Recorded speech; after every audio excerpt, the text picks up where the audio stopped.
Hey everybody, Ronnie here.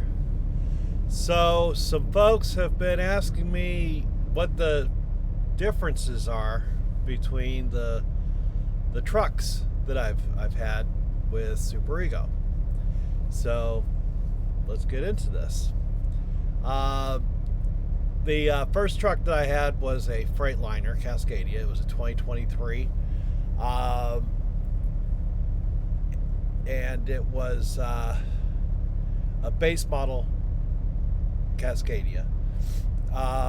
When it broke, the loaner that I had was a 2021 Volvo. And finally, when I came back, I got into this right here, my 2023 Peterbilt 579. So, what are some of the differences? All right. Number one, let's talk about the engines. Okay. In particular, the Cascadia. If I went and put my foot into it, that truck got moving pretty quick. The same thing with the Volvo. With the Peterbilt, put your foot in it, and it says, "Yeah, it's okay. We'll get there."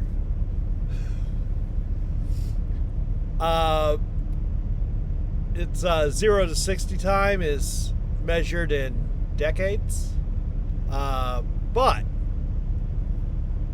it makes up for it because when I come across a hill, a really steep hill, or going through the mountains, as I do when I'm going home or leaving home, the big Cummins in here pulls like a champ. I have had a few times when it's dropped me down below 40 miles per hour. Okay, going uphill. But in the Cascadia or in the Volvo, let me tell you, that would have been, topping out at 25 miles per hour. So it's better pulling, not as much acceleration. Okay, and quite frankly, I like the better pulling part. The mirrors on both the Cascadia and the Volvo were the nice big mirrors, just like everybody has. With the Peterbilt here, it's got those little angly mirrors that you get used to them, to be sure, but yeah, they're a fraction of the size of the mirrors on the other trucks. I've got a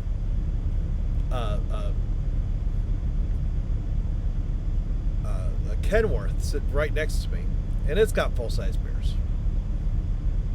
It's just a Peterbilt thing. Like I said, you get used to them, but when you first get in and start using them, it's like, oh my God, where is everything? The another advantage that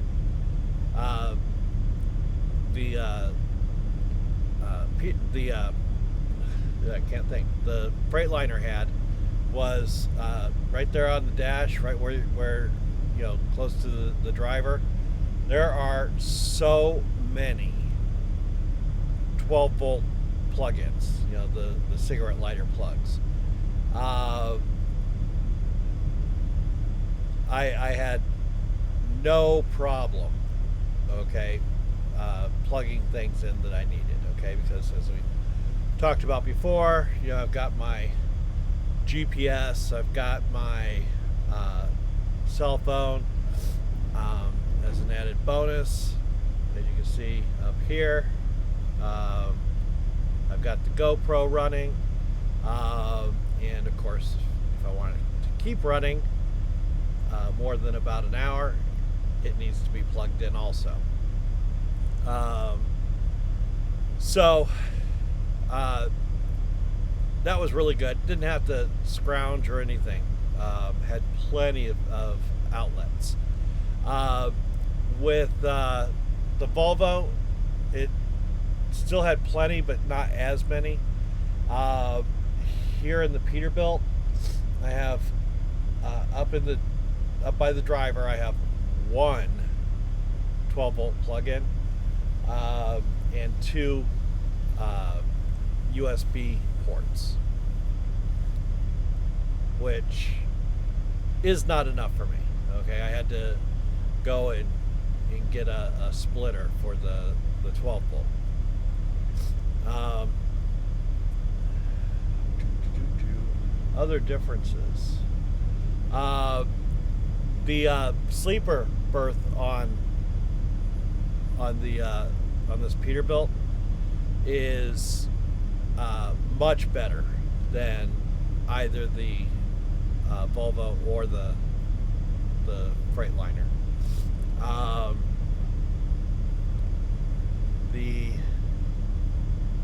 Let's see here. And I have found that the seats on the Freightliner and the Volvo, they were both much more comfortable than the seats on the Peterbilt here.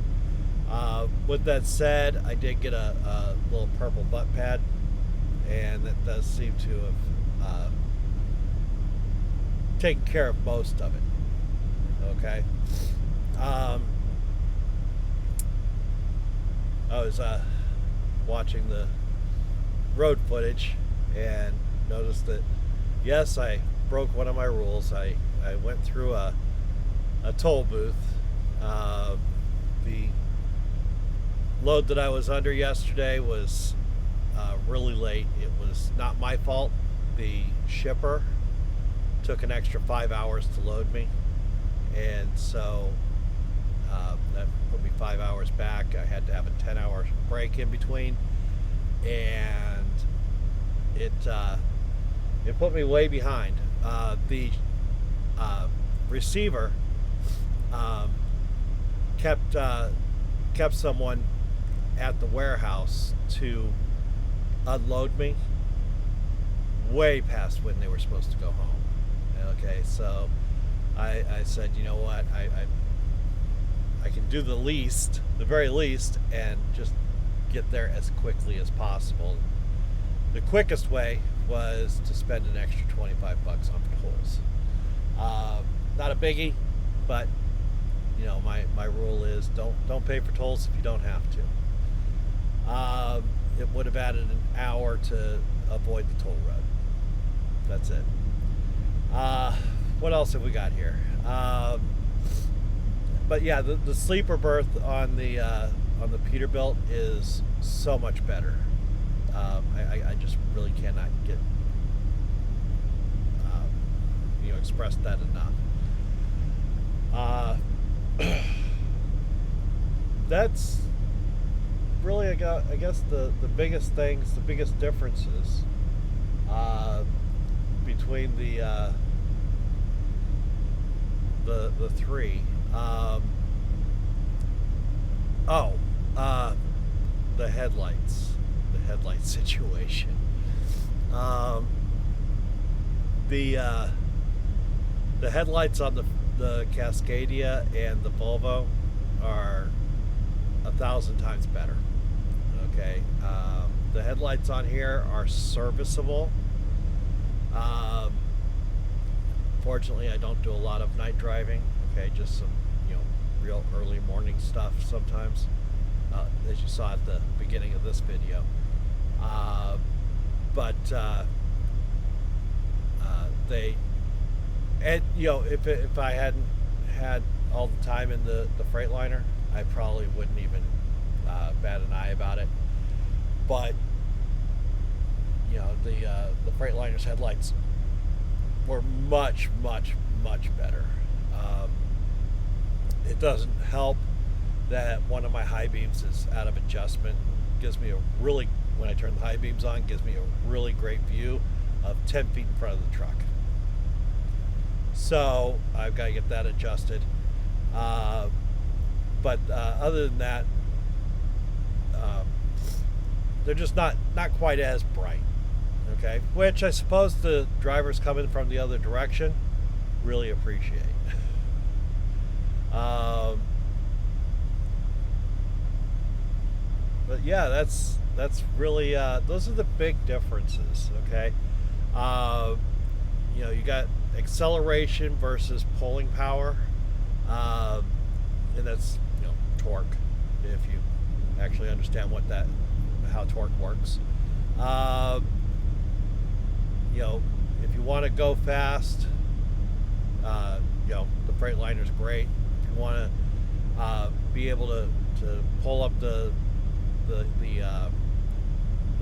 hills and mountains without a giant impact to your speed, then the Peterbilt's better.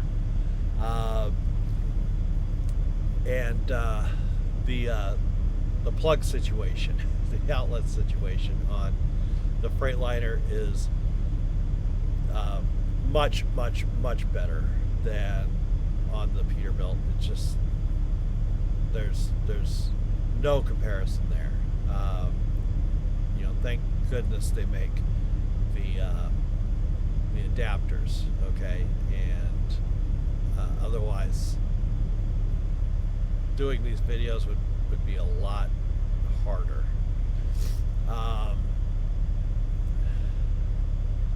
And that's really about it. So thanks for watching. If you want to join Super Ego, there's my number right there. If you have any questions or for me, then give me a call. And I'll also put the number in the description down below. Go ahead and finish this road footage, and I'll talk to you next time.